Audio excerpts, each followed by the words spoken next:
Dear students, कोई भी examination हो, अर्थव्यवस्था यानी इकोनॉमी के प्रश्न या तो आसानी से बनते नहीं या फिर बहुत कठिनाई से बनते हैं। आज बात करेंगे इकोनॉमी का कि कैसे तैयारी करें, कौन सी बुक पढ़ें, आसान बुक कौन सी है, मोटी और अच्छी बुक कौन सी है, एग्जामिनेशन में स्टैटिक और करंट से, इकोनॉमी से कैसे प्रश्न आ रहे हैं। और आपका आज का एपिसोड आंख खोल देगा कि अर्थव्यवस्था के लिए हम इधर उधर कितना भटकते हैं, लेकिन आप ही के पास वो बुक है, आप पढ़ते हैं लेकिन कई बार समझ के नहीं पढ़ते, अच्छे से नहीं पढ़ते, आपका पढ़ा हुआ भी एग्जामिनेशन में नहीं बनता है। सबसे पहले इकोनॉमी की अगर बात करें, अर्थव्यवस्था की सबसे बेस्ट, सबसे अच्छी बुक है रमेश सिंह की, जो नेशन वाइड है। यूपीएससी के भी स्टूडेंट भी पढ़ते हैं, स्टेट पीसीएस या दूसरे एग्जाम्स के स्टूडेंट भी पढ़ते हैं। रमेश सिंह की मैग्रॉही पब्लिकेशन की आती है, सुपर शानदार बुक है अर्थव्यवस्था में। लेकिन ये बुक मोटी है और काफी इत्मीनान से समझकर टाइम लेकर पढ़ने का है। हो सकता है ये समय, ये टाइम आपके पास उतना नहीं हो, तब आपके लिए हम पतली बुक बता रहे हैं। दूसरी अच्छी बुक है प्रतियोगिता दर्पण का अतिरिक्तांक आता है, स्पेशल इशू।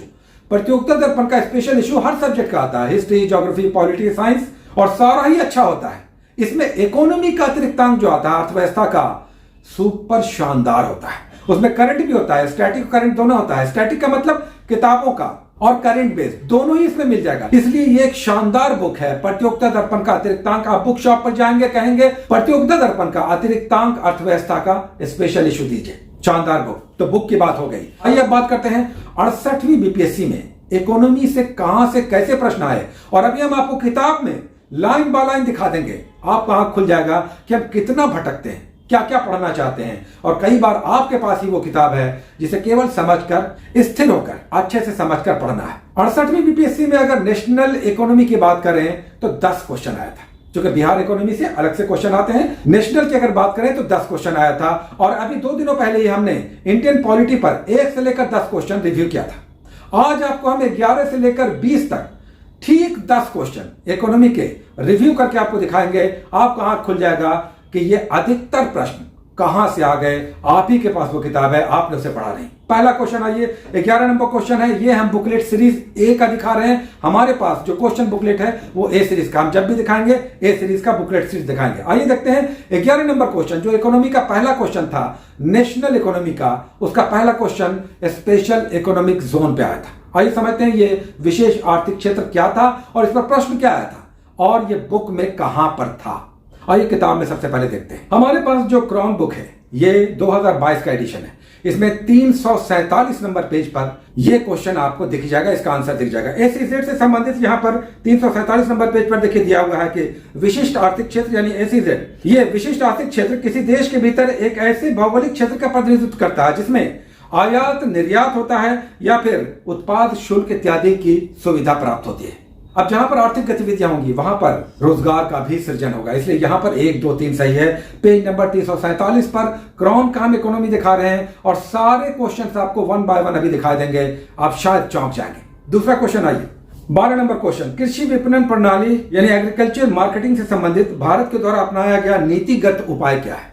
नीतिगत उपाय क्या है, आइए चॉइस देखते हैं। यहां पर क्या दे रहा है, न्यूनतम समर्थन मूल्य यानी एमएसपी, उसके बफर स्टॉक और सार्वजनिक वितरण प्रणाली यानी पीडीएस। इसका कौन सा आंसर हो सकता है, आइए देख लेते हैं बुक में। बुक में सीधे आपको लाइन बाय लाइन आपको दिख जाएगा, आप चकित हो जाएंगे। जो भारतीय कृषि है उसमें आपको दिखाई देगा, कृषि कीमत वाले हेडलाइन में आपको दिखाई देगा 3 एक लाइन से है, न्यूनतम समर्थन मूल्य, प्रतिरोधक भंडार यानी बफर स्टॉक, और तीसरा पॉइंट यहां पर सार्वजनिक वितरण प्रणाली। 1 लाइन से 3 पॉइंट दिया हुआ है, तो 1, 2, 3 यहां पर सारा सही था, यानी मोर देन 1। 13 नंबर क्वेश्चन, किस समिति ने प्रतिस्पर्धा अधिनियम 2002 को अधिनियमित करने का सुझाव दिया था, यानी कंपटीशन कमीशन 2002 किसके सुझाव पर लागू हुआ था। इसका आंसर है राघवन समिति। ये कहां मिलेगा, आइए देखते हैं। ये देखिए उद्योग वाला जो चैप्टर है उसमें यहां पर देखिए साफ दिया हुआ है, यहां पर बॉक्स बना कर दिया हुआ, प्रतिस्पर्धा अधिनियम 2002 बॉक्स बना कर दिया हुआ, यानी उसे हाईलाइट कर दिया गया है। इसके ऊपर थोड़ा सा आप जाएंगे तो यहां पर दिखाई देगा राघवन समिति की अनुशंसा पर की गई थी। राघवन समिति की अनुशंसा पर यहां पर बोल्ड करके, हाईलाइट करके राघवन समिति दिया हुआ है। अब आइए नेक्स्ट क्वेश्चन देखते हैं, 14 नंबर क्वेश्चन। 14 नंबर क्वेश्चन विभिन्न क्रांतियों से संबंधित है। ये तो आसान क्वेश्चन है, हर बुक में हर जगह मिल जाता है। अच्छा, यहां पर ये इकोनॉमी में नहीं, ये क्वेश्चन इकोनॉमी में भी आता है, ज्योग्राफी में भी आता है। तो ये ज्योग्राफी के टॉपिक में आपको दिखाई देगा, कृषि में, लेकिन ये इकोनॉमी का क्वेश्चन है और ये क्रांतियां आसान है, सब जगह आपको मैचिंग दिख जाएगा। तो ये क्वेश्चन भी बुक में दिया हुआ है। नेक्स्ट आइए 15 नंबर, देखिए पंचवर्षीय योजना संबंधित है, हम बार बार कहते हैं कि देखिए इकोनॉमी से संबंधित क्रॉन पढ़ लीजिए ना, मिनिमम कुछ नहीं समझ में आता तो लुसेंट भी आप पढ़ सकते हैं, घटना चक्र भी ठीक ठाक है, लेकिन सिंपल उसे भी पढ़ लीजिए, स्टैटिक क्वेश्चन आपका बन जाएगा। और करंट के लिए फिर मैगजीन पढ़ना होगा, करंट इकोनॉमी के लिए, वो भी हम बात करेंगे। तो यही यहां पर देखिए पंचवर्षीय योजना के अधिकतर प्रश्न इस बुक से मिल जाते हैं। आइए देखते हैं कि यह पंचवर्षीय योजना से संबंधित क्या दिया हुआ है। मानव संसाधन विकास किस पर केंद्रित था, किस पंचवर्षीय योजना का आधार था, मूल था। आइए बुक में देखते हैं।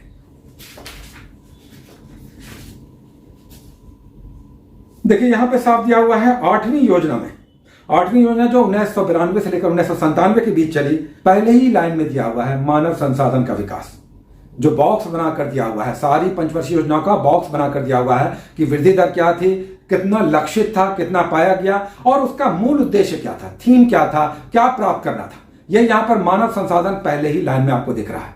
आइए नेक्स्ट देखते हैं। 16 नंबर क्वेश्चन देखिए, कह रहा है कि भारत में निम्नलिखित में से किस राज्य ने अप्रैल 2000 सितंबर 2022 के दौरान सर्वाधिक एफडीआई से प्राप्त किया। यह क्वेश्चन इकोनॉमी का है, लेकिन इकोनॉमी करंट का है, तो बुक में तो नहीं मिलेगा, स्टैटिक वाले बुक में, यह मैगजीन में मिलेगा। और यह काफी पॉपुलर क्वेश्चन है। कर्नाटक ने सबसे ज्यादा एफडीआई प्राप्त किया था राज्यों में, ये कई बार आ चुका है, बहुत सारे डेटा में आ चुका था, हम लोगों ने भी प्रैक्टिस सेट में कराया था। तो ये क्वेश्चन भी आसानी से, जिन लोगों ने अगर पढ़ा होगा करंट अफेयर्स, तो ये क्वेश्चन बनाया होगा। तो कर्नाटका ने सबसे ज्यादा एफडीआई प्राप्त किया था, तो ये क्वेश्चन करंट का था, इसलिए ये हम बुक में नहीं दिखा रहे हैं। आइए नेक्स्ट बढ़ते हैं। किस बजट में वित्त मंत्री ने उदारीकृत यानी liberalised exchange rate management system किस बजट में लाया था? ये क्वेश्चन बहुत टफ था। आंसर तो इसका 1992-93 है, लेकिन ये क्वेश्चन, केवल ये क्वेश्चन यहां पे नहीं मिला, क्योंकि ये क्वेश्चन काफी गूढ़ था और सारे बजट से संबंधित था।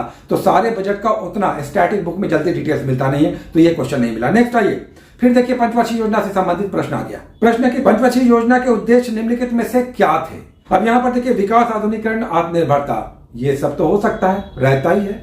साथ में साहित्य है। यहां पर पंचवर्षीय योजना में जो आर्थिक क्रियाकलाप है, साहित्य कहां से आ जाएगा? वैसे भी पंचवर्षीय योजना के उद्देश्यों को भी आप देखें, जो बॉक्स बनाकर दिया हुआ है किताब में, तो साहित्य आपको कहीं पर नहीं मिलेगा, तो ये क्वेश्चन भी किताब में है। नेक्स्ट आइए, गरीबी रेखा को निर्धारित करने के लिए कौन सा संगठन सर्वेक्षण करता है? याद रखिएगा, सर्वेक्षण करता है, सर्वे करता है, आंकड़े जारी नहीं करता है, सर्वेक्षण करता है, सर्वे करता है। ये क्वेश्चन भी देखिए बुक में मिल गया, थोड़ा सा घुमाकर। आइए देखते हैं। देखिए क्रॉन में दूसरा ही टॉपिक है राष्ट्रीय आय, नेशनल इनकम से संबंधित, उसमें आप तीसरे नंबर पेज पे आप जाएंगे, तो यहां पर एनएसएसओ के बारे में दिया हुआ है कि सर्वेक्षण, इसका नाम ही है नेशनल सैंपल सर्वे ऑर्गेनाइजेशन, लेकिन आप 2019 में सीएसओ यानी सेंट्रल स्टैटिस्टिकल ऑर्गेनाइजेशन और national sample survey organisation, CSO plus NSSO को मिलाकर अब एनएसओ बन गया है, राष्ट्रीय सांख्यिकी कार्यालय, एनएसओ अब बन गया है। 20 नंबर क्वेश्चन, अंतिम 10वां क्वेश्चन, भारत का व्यापार संतुलन यानी बैलेंस ऑफ ट्रेड, व्यापार संतुलन माल और सेवाओं से संबंधित दिसंबर 2022 में क्या था? अब देखिए ये तो करंट का क्वेश्चन है, तो 2 क्वेश्चन करंट के हो गए, तो किताब में नहीं मिलेंगे, मैगजीन में मिलेगा, मैगजीन में मिलेगा, है ना। 16 नंबर क्वेश्चन नहीं, ये करंट का था, जो कर्नाटक में सबसे ज्यादा एफडीआई है, ये भी मैगजीन में मिलेगा, तो बुक में नहीं मिला। और ये लास्ट वाला 20 नंबर क्वेश्चन, ये भी करंट का क्वेश्चन है कि 2022 में बैलेंस ऑफ ट्रेड यानी कितना निर्यात हुआ और कितना आयात हुआ, उसकी अधिकता क्या थी? अगर ज्यादा निर्यात हो रहा है तो पॉजिटिव होगा, ज्यादा आयात हो रहा है तो बैलेंस ऑफ ट्रेड गड़बड़ा जाएगा, नेगेटिव में आएगा। सदैव यही होता है हमारे यहाँ, निर्यात यानी एक्सपोर्ट कम होता है, हम आयात ज्यादा करते हैं, इसलिए हमें बैलेंस ऑफ पेमेंट या बैलेंस ऑफ ट्रेड नेगेटिव में ही होता है। यहां पर बैलेंस ऑफ ट्रेड है, व्यापार संतुलन, तो नेगेटिव में होगा। अब ये बुक में भी अगर आपने नहीं पढ़ा तो आप ऑड मैन आउट करके इसे निकाल सकते थे। देखिए यहां पर जो दिया हुआ डेटा बी और सी को देखिए 11.98 दिया हुआ है अरब अमेरिकी डॉलर, और अगर इसके पूरे खाके को देखें तो 16 नंबर और 20 नंबर करंट का था, इसे हटा दीजिए।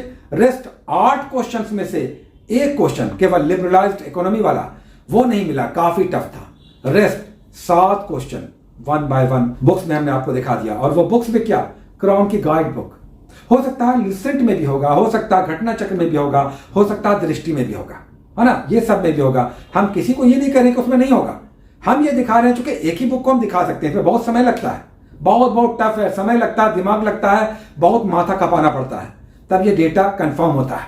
तो आपको हमने एक बुक का दिखाया और ये सदैव हम लेकर चलते हैं, कोई प्रचार उर्चा तो है नहीं, तो हम सदैव इसे लेकर चलते हैं, आपको बताते चलते हैं कि आप हम पर निर्भर हैं।